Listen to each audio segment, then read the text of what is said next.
Great morning, नमस्ते। आज मैं फिर एक नई चीज़, एक नया एंगल आपके सामने लेके आया हूँ।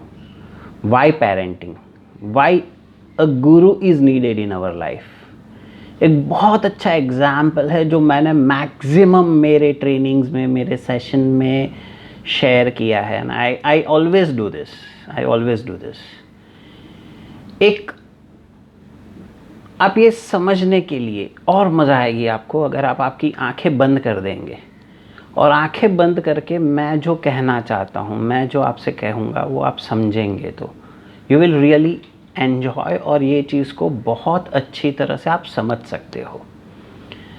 एक बीच है जहाँ पे शाम का टाइम है, इवनिंग सनसेट का टाइम है, और वो बीच पे इतना मस्त एटमॉस्फेयर है, इतना मस्त क्लाइमेट है, और वहाँ पे बीच पे जहाँ पे पानी के मोजे एंड हो रहे हैं, वहाँ पे एक बहुत खूबसूरत लड़की एक स्विमिंग कॉस्ट्यूम में लेटी हुई है।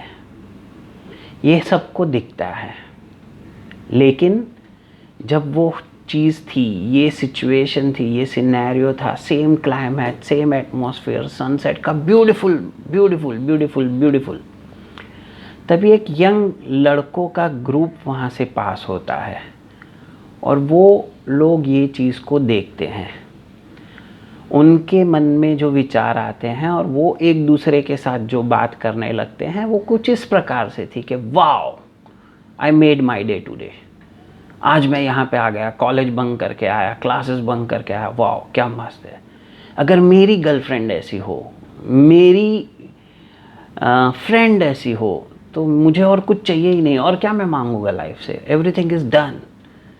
मैं तो दिन रात उसके लिए कुछ भी करूँगा, ऐसा वैसा। तो वो जो यंग जनरेशन की बातें थी वो चालू हो गई। वो लोग ये बातें करते हुए आगे बढ़े और जैसे ही उनके पीछे एक ऐसा ग्रुप आया जो शादीशुदा था, मे बी अराउंड 30-35, और वो ग्रुप पास हुआ। और जब उन्होंने ये चीज़ को देखा तो उनके दिमाग में जो ख्याल आया और उनकी जो बातें चालू हुई वो ये थी कि अरे यार, जल्दी शादी हो गई हमारी। अगर नहीं हुई रहती तो एक चांस था, एक अपॉर्चुनिटी थी कि ये इतनी ब्यूटीफुल मेरी वाइफ हो सकती थी। और फिर मुझे क्या चाहिए? मैं तो घर के बाहर ही नहीं निकलता था, मैं घर पे ही रहता था। मेरे लिए तो दुनिया यही है और इसके लिए मैं कुछ भी करता था।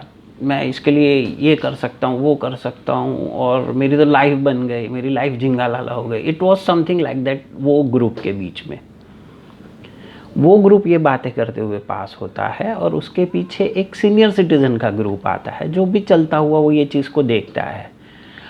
सेम सिचुएशन है, सेम सिनेरियो है, सेम कंडीशन है, एवरीथिंग इज सेम, लेकिन वो सीनियर सिटीजन की बात ये थी कि अरे रे रे, दुनिया कहाँ जा रही है। माँ बाप को कुछ पड़ी ही नहीं है बच्चों की।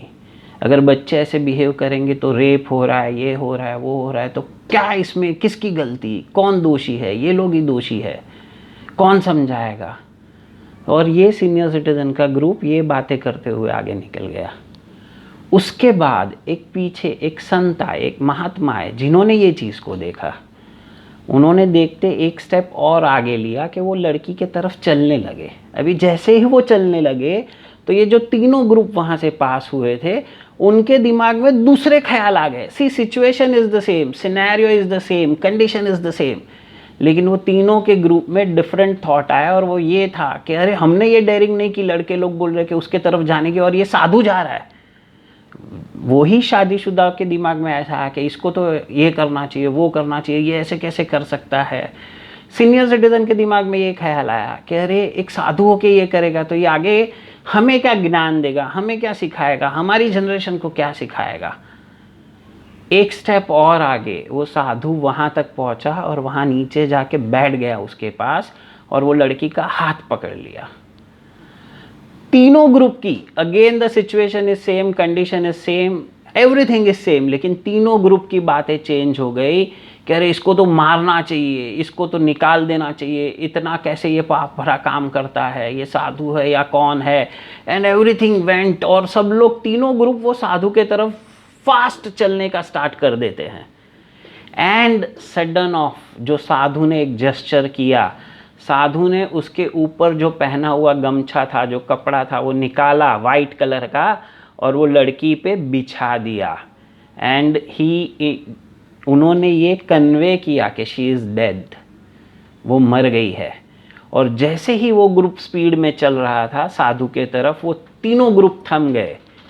और थम के again the situation is same, scenario is same, everything is same, लेकिन तीनों ग्रुप की विचारने की शक्ति, विचार, थॉट्स चेंज हो गए कि अरे रे रे रे हम क्या कर रहे थे, हम एक डेड बॉडी के बारे में ऐसा सोच रहे थे, ऐसी बातें कर रहे थे। सीनियर सिटीजन्स और जो मिड ग्रुप था उनको ये ख्याल आया कि अरे ये किसकी लड़की होगी, इनके पेरेंट्स को पता है या नहीं पता है कि इसके साथ क्या हुआ है, किसने किया रहेगा, क्यों किया रहेगा, क्या हुआ रहेगा।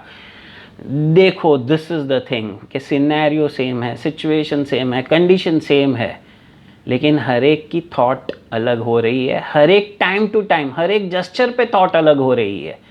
And this is why Guru is needed, कि गुरु हमें राइट चीज़ें समझाता है, हमें राइट चीज़ें बताता है कि हमें क्या करना चाहिए, कब करना चाहिए, कैसे सोचना चाहिए, क्या सोचना चाहिए। क्योंकि हर एक चीज़ का सबका प्रोस्पेक्टिव अलग अलग रहता है। जैसे हमारे हाथ की 5 उंगलियां सेम नहीं है, वैसे हर एक का ये प्रोस्पेक्टिव सेम नहीं रहता है, अलग अलग रहता है।